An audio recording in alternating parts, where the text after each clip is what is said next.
যিনি একদিন বলেছিলেন দিল্লি থেকে কোনো গডফাদার এসে বাঁচাতে পারবে না, আজ সেই অভিষেক বন্দ্যোপাধ্যায়ের বিরুদ্ধে দায়ের হয়েছে এফআইআর, আর তার নিজের এলাকায়, ফলতায়। তৃণমূলের প্রার্থী ভোটের দুদিন আগেই মাঠ ছেড়ে পালিয়েছেন তিনি। 15ই মে 2026 বিধাননগর নর্থ সাইবার ক্রাইম থানার দায়ের হলো এফআইআর।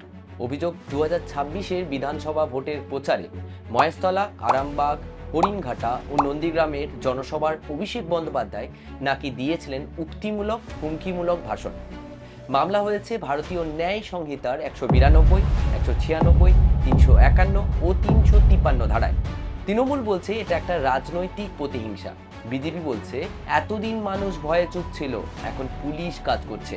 এদিকে অভিষেক লোকসভা কেন্দ্রের ডায়মন্ড হারবারের অন্তর্গত ফলতা আসনে 21শে মে পুনর্নির্বাচন, এবং আজ মাত্র দুদিন আগেই তৃণমূলের প্রার্থী জাহাঙ্গীর খান হঠাৎ ঘোষণা করলেন, আমি ভোট থেকে সরে যাচ্ছি। কারণ তিনি বলছেন মুখ্যমন্ত্রী শুভেন্দু অধিকারী ফলতার উন্নয়নের প্যাকেজ দিয়েছেন। বিজেপি বলছে কোথায় পুষ্পা, কোথায় অভিষেক? ওদিকে অভিষেক নিজে বলছেন ভোটে 30 লাখ আসল ভোটার তালিকা থেকে বাদ দেওয়া হয়েছে। নির্বাচন কমিশন পক্ষপাতিত্বমূলক আচরণ করেছে। সিসিটিভি ফুটেজ ও ভিভিপিএটি স্লিপ প্রকাশের দাবি জানিয়েছেন তিনি।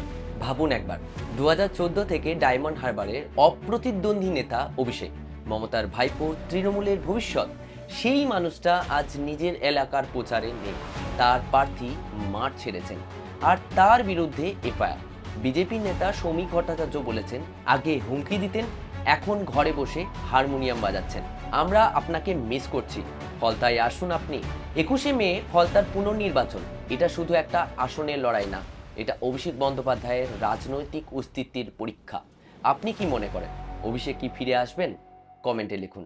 আর এই ভিডিওটা ভালো লাগলে শেয়ার করুন। বাংলার রাজনীতির এই মোড় সবার জানা দরকার।